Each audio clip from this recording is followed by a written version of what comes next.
It's no longer should we do it, it's how do we do it. And that's a giant change. Welcome to episode 387 of the Community Broadband Bits podcast from the Institute for Local Self-Reliance. I'm Lisa Gonzalez.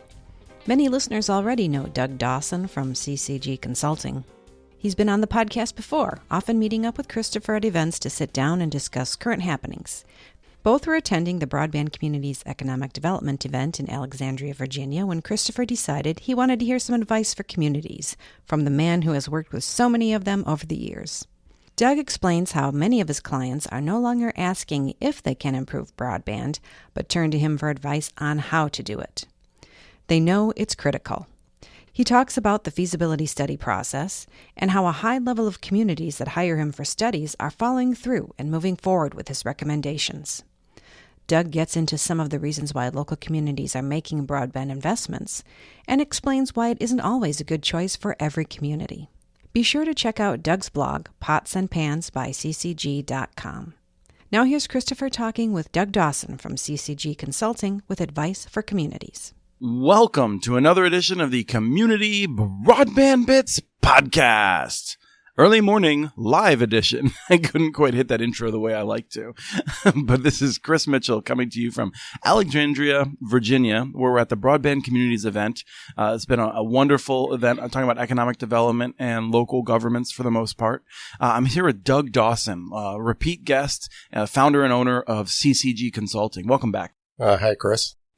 It's been a fun event. We had a chance to talk a little bit yesterday, and one of the things I wanted to talk to you about was what we're seeing in the landscape for cities that are trying to figure out what they can do in this space, and whether we're seeing more of them, and whether they're being more successful now. So what are you seeing? Well, first off, I want to modify your question because what I'm actually seeing most of today are counties now. Okay. So, because counties are places where they don't have the broadband. Their county seat has broadband, and then 80 or 90% of their service area doesn't have broadband.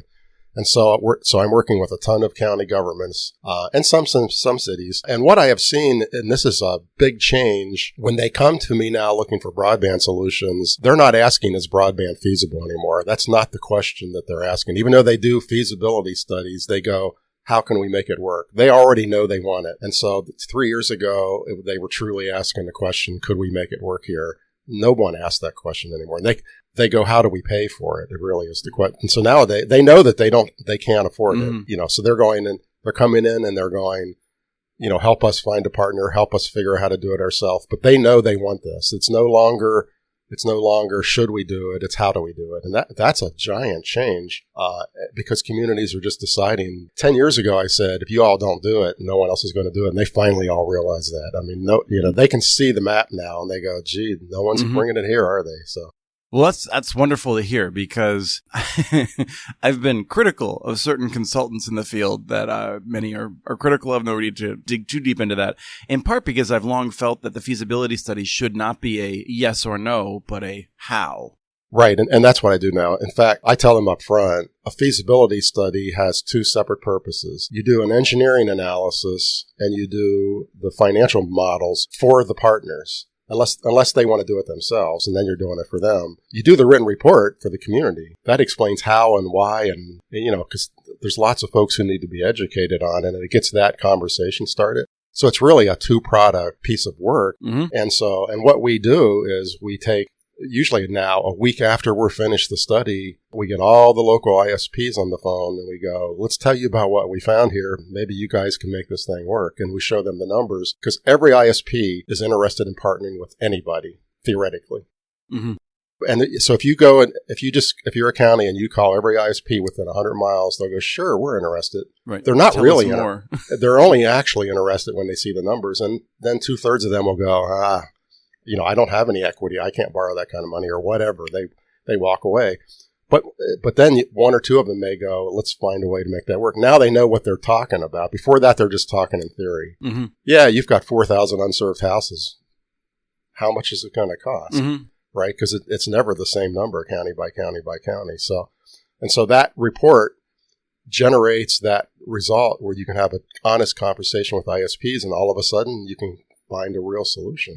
One of the things that I heard from someone that wasn't looking to be attributed was that there are many small ISPs that have been quietly partnering, some of them for years, with local governments, but they just aren't talking about it. And they're not even talking to their other ISPs about it. And I don't know if there's like some shame involved or if they're just afraid others will figure out the opportunity or what. But it seems like there's many more willing partners than there were a few years ago.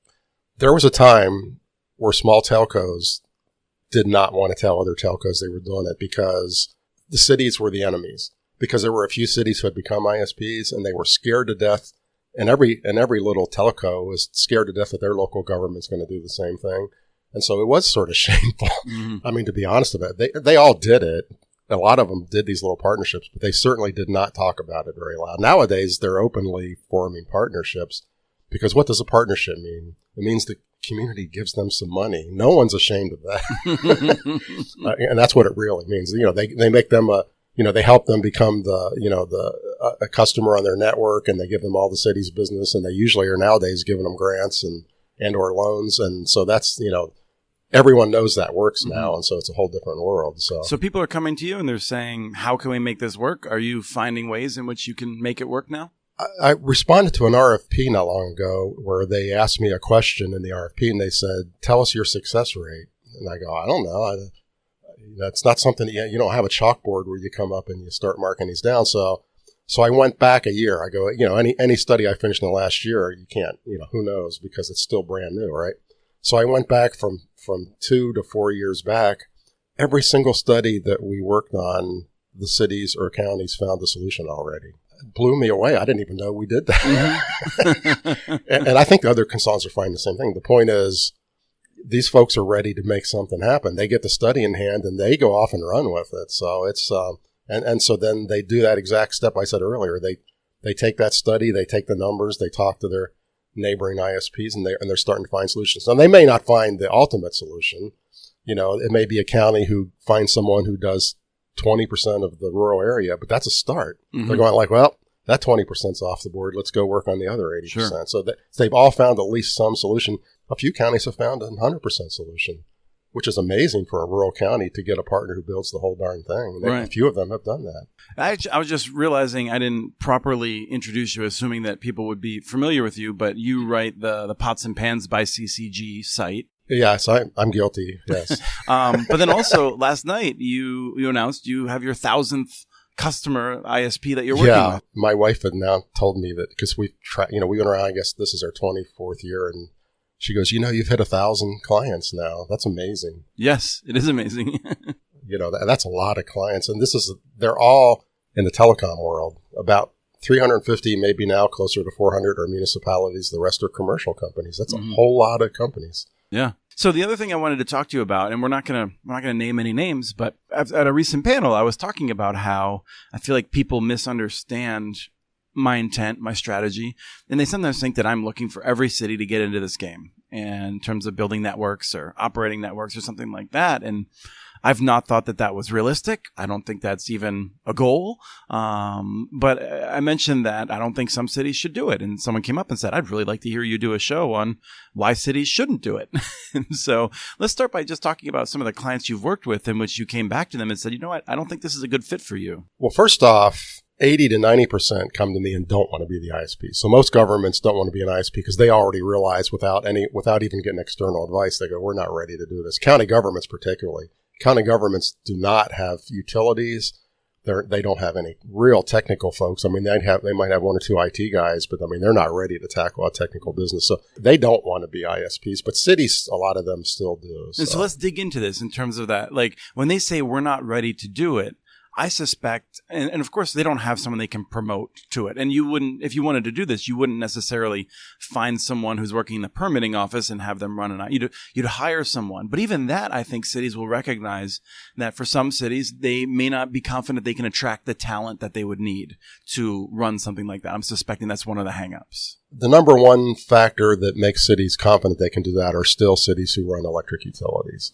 Those guys almost always feel confident they can do it. Because they're already running a similar business, and they know there's a lot of crossover. They don't hire a whole new staff. They add 5 people onto their electric company staff. And that makes all the difference financially as well. It's an economy of scale business, and so, I mean, I advise people not to do it because sometimes I've worked for cities who don't have electric utility. And it's like, if you have to hire 11 people, that alone breaks the business plan. There's not enough customers here to support 11 employees. However, if you are an electric guy and you're hiring 6 new employees, it works great. And so, right, because you can have a slice of the CSR's time, the right. customer service representatives. Right, and their supervisors and the accountant and all those folks that you have who you don't think about, but those all contribute to that business. Right, and to be clear, there are laws in many states against cross-subsidization. In general, we don't think it's a good business practice, even if you were allowed to cross-subsidize to do it. And so you would be paying for slices of these people's time. But the point is, you don't have to figure out 40 hours worth of work for them. And that's not cross-subsidization. That's simply taking advantage of economy of scale. And so there's nothing wrong with properly accounting for it. And that's the hidden bonus of a city getting into it is, gee, we just transferred $500,000 of cost to this new utility. Look at that. Water finally is making a profit. Right. Exactly. Yeah. I mean, this is one of the things that we try to report on is that the electric rates in cities that have citywide broadband go down are lower. Well, right. Yeah, I think they increase slower because it's rare that you would actually decrease the rate. But because they do long-term increases. studies, and so they don't usually decrease the rate, but they've taken a huge cost burden off of their electric utility. Absolutely. So I've told, I'm one of those honest consultants who go, you shouldn't do this. So normally it's either labor is a big thing, or you can just tell they're not, because the biggest other thing that anyone needs to do this is they have to be able to sell. And when you start talking to them and they look like deer in the headlights, it's like, you're not going to learn to sell, are you? And they go, no. It's like, well, then you can't succeed at this. If you go back and look at, some of the municipals who have failed, they don't talk about that much, but sales is generally the fall down. Right, right. Even if the problem is not sales, having better sales would have resolved the problem they did have. Right. Because, it takes revenues to pay for it. And if you're not very good at that, and just because you're an electric company doesn't mean you're any good at sales either. So to me, having an affordable labor force to run this thing and having the ability to sell are the number 1 and 2 factors. And sometimes it's just a cost issue. I've told cities no because the numbers are terrible. If you're in a rocky city and the poles are in terrible shape and the network's going to cost twice as much as anybody else, you have no business building a fiber network. So a city like that has to get realistic and go, well, what can we do? And so there's always something. So I recently worked for a city who, when I said I have all these successes, one of the successes was they're not going to build fiber everywhere. It just is never going to work in that city. But they already built a fiber ring. They've already partnered with several ISPs to use it. They've hooked up all the city buildings, and they're going to keep on expanding that little bit by little bit. And that city, unless something drastically changes, they're not going to get to the residential neighborhoods because the math is just atrocious because of the cost of building in that particular city. But they still have a pretty large success, and they're actually pleased within a year they got all those things. They took that study and ran with it like crazy. So success is not always, I'm going to get fiber to everybody. The other success that people are having, we have to remember now that pretty much everybody who can afford broadband has it, unless you live in a place where you just physically don't have it.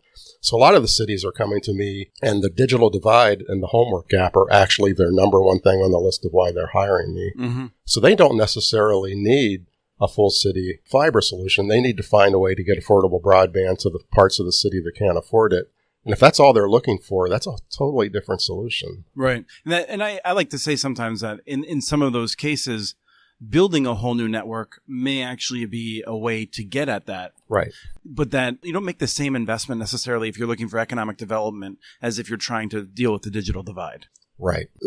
Every client is different. I work for a city who hired me because they thought that their businesses needed better broadband. So we interviewed all the businesses, and they had no interest in better broadband because they already had good broadband. The city didn't think they did, but they were all on fiber. Most of them made their corporate buying decisions from elsewhere. They had a lot of large factories, so that that's interesting all by itself, right? Mm-hmm. And they were like, well, it wouldn't hurt us to save some money, but we're probably not going to be able to make that buying decision locally anyway. Mm-hmm. It turns out the city ran in a different direction once they got the study. It turns out that what they thought was a problem wasn't a problem, which is not unusual because that's why you study it. Right. Let's go find out. But But their initial reason to come to us was a bad reason. And if they would have known that, they might not have even done the feasibility study. Right. So, I mean, every city is unique. It's always a puzzle to put it all together and find out what the heck is really going on there, you know, so. Yeah, we did. I just did an op-ed that hasn't yet been published as we're recording this about Fort Dodge, in Iowa, where the Taxpayer Protection Alliance, which is a ridiculous group, as you know, has been saying that if they vote yes to create a telecom utility, they will basically be having the city certainly bond for a citywide municipal fiber network. And I didn't think that was accurate, but so I looked back at the numbers where in Iowa in 2004, we had this massive referendum. They did. I wasn't even in grad school yet. I was just thinking about it. And in that, roughly 30 some cities had a referendum on whether they should establish a telecom utility. And roughly half of them said yes. Of those, half of them, Mediacom or CenturyLink responded to the threat with more investments. And so those cities backed off. Since then, a few of them have moved forward, but we see the same thing in Colorado with more than 100 cities having opted out. Many of them have not taken substantial new action or put it, and I'll say this, I don't want to buy into any narratives, but they haven't put any taxpayer dollars at risk. I think I'm generally trying to be honest in that, like any investment is some form of risk. I think it's less risk than the opponents tend to say. But the simple fact is that studying an issue in the past has generally not resulted in a significant investment from a city, I think. Right. But it opens up their ability to have an honest conversation with ISPs. And so I work with a number of cities in Colorado who are not going to build fiber networks, but now they've learned how to talk to smaller ISPs, and a lot of them are going to come and do things in their town. And to them, that's the success they were looking for because they're getting some competition. They're going to get some lower prices. They may eventually get someone to overbuild their town with fiber.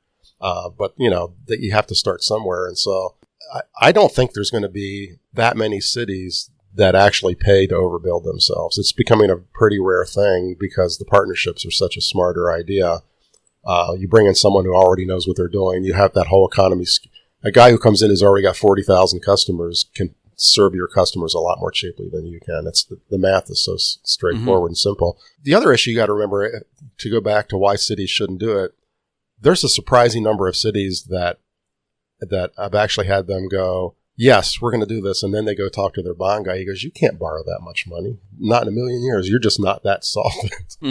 It doesn't even matter. That cities just can't write a check to write bonds. They have a credit limit just like everybody else in the world. It's like, well, I can't go buy a $400,000 car because they would just laugh at me at the bank. And the cities are in the same position. I'm surprised to hear that because the Taxpayer Protection Alignment tells me that you are a very high-priced consultant and that you guys are basically driving Lamborghinis to these town meetings. Well, I've been driving a Ford truck forever. But so it comes down to why you shouldn't do it is labor costs, the price of the network, whether you can sell or not, and can you even borrow that much money in the first place? And so, one of those four reasons when I tell people no, that's probably 80 or 90% of the reasons why I would tell them no. So from my perspective, I have some concerns about different partnership arrangements because I think there are cities for whom they could do this, and there may be a partnership opportunity, and they want to do that because it's easier, it's a path in which they have less risk for their personal political careers and that sort of thing. I'm worried that in a number of those cases down the road, that partner basically becomes the next monopolist because the history of telecom is one of consolidation. And so, I mean, even if you look at Urbana-Champaign, in which they really did a good job finding a local partner that they trusted, and before that partner could build hardly anything, they'd sold to a national company that had no roots in Illinois whatsoever. And so, I don't want to sit here and say that I don't want people to take away the wrong blanket statement that if they can find a partnership, they shouldn't consider other options. At the same time, let me tell you, I live in St. Paul, Minnesota, where our local government has lost my trust through a series of poorly implemented plans. And when I think about that, I mean, St. Paul is not poorly governed by ordinary standards, but in Minnesota, we have pretty functional local governments. And so I get nervous about even thinking about that because I'm like, you guys don't have a good track record. You hit a really fundamental question there. Cities either have to go, I want better broadband or I want competition. It's kind of hard to do both. That's a very hard thing to pull off. There's a few folks who have pulled off open access. Most of the time, that's not going to work. Either the math is bad or there's not enough ISPs around you in the first place to get on the network and partner, or those ISPs are so tiny that they're going to fail. The number one reason Provo failed is they started out with like 11 ISPs. They were down to 4. Those 4 were talking about consolidating, and they're going like, this isn't open access anymore. Right. And the math was terrible. Building fiber, whether the city does it or they get one partner, the chances are you are getting a new monopoly. The cable company's not going to go away, so now you do at least have a true duopoly competition, but you can't build something as expensive and risky as a fiber network and go. And also we want every choice in the world because we're not Europe. You don't open a network and have 75 ISPs show up and get on it. That's never going to happen here. So, well, never. I think, and I don't think you mean never, never. I think you mean that it's a bet. It's like it's a bet that I don't think you'd take, is what I'm hearing from you. Well, but I do think until the big companies decide they're going to operate on other people's networks, which they have never yet done. Well, CenturyLink is doing this thing that, and you're going to say that it's not quite the same thing. So. They're still the only provider there. They're just in Springfield. Yeah, right. That's not the same thing as open access. So. I agree with you that is not the same. Like, it's one of those things where it's like it lowers the barrier to entry, but not significantly enough to do what open advocates have been looking for, which is this more robust competition. Right. But I want to be honest about this. I am very bullish about open access in the sense that I want to run this experiment because I think there's still things we could learn. And I do believe that there could be a business case that would create new ISPs that would want to operate in this model. I mean, iFiber from Washington is one that wants to be really ambitious about this.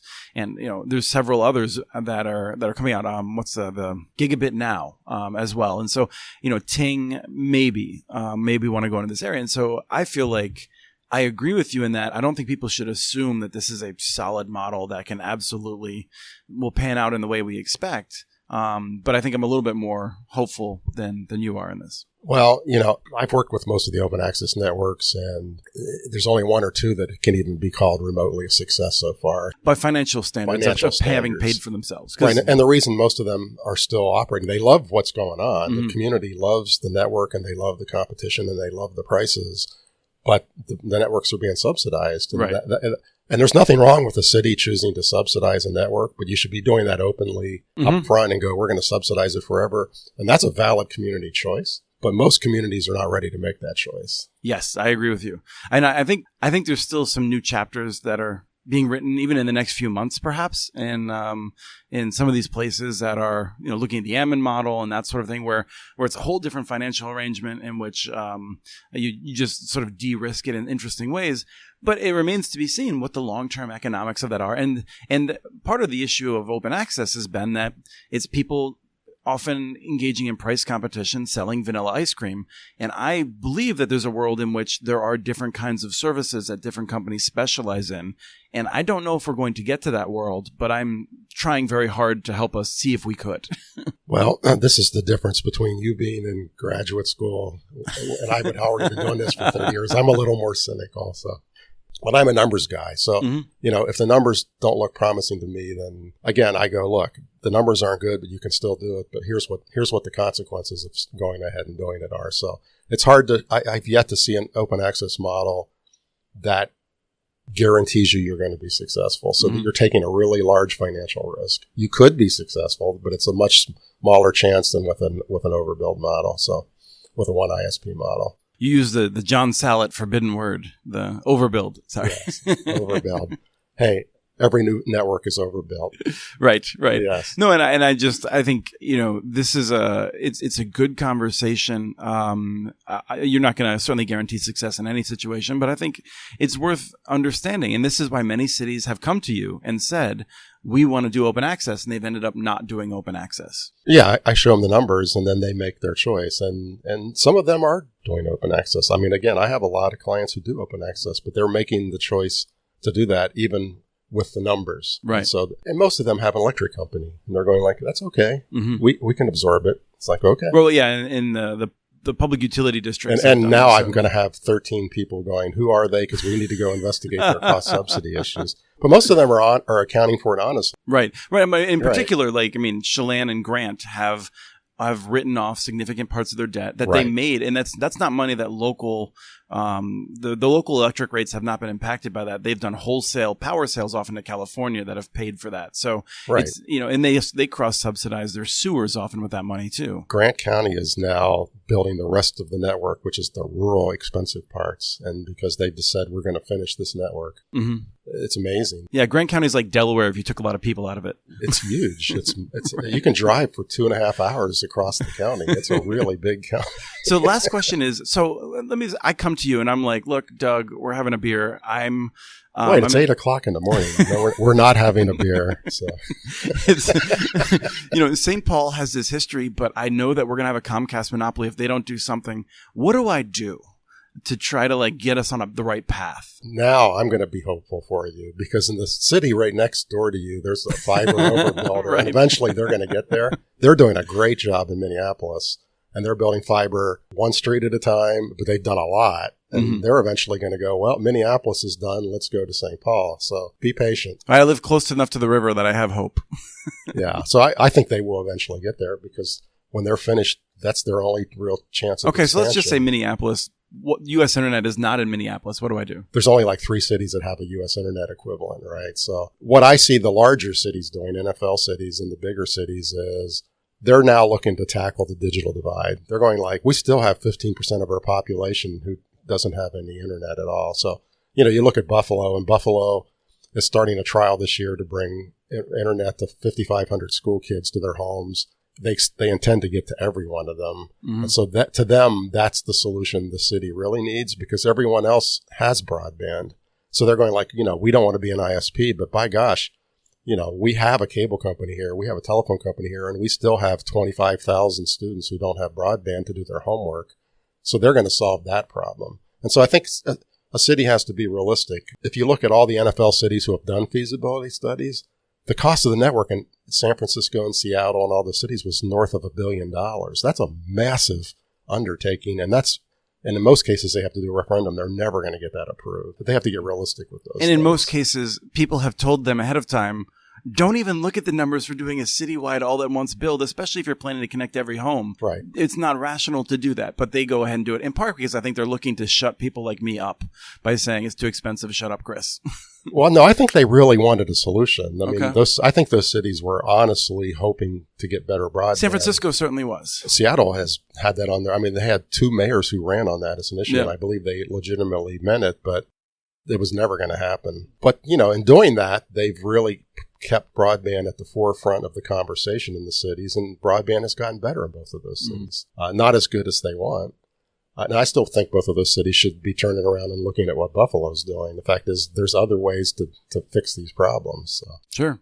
Well, we got to go and learn about rural electric utilities, rural electric cooperatives specifically. So thank you, Doug. All right. Thank you. That was Christopher with Doug Dawson from CCG Consulting, offering some general advice for communities interested in improving local connectivity. Check out Doug's blog at potsandpansbyccg.com for some awesome articles that really get into the nitty-gritty on broadband.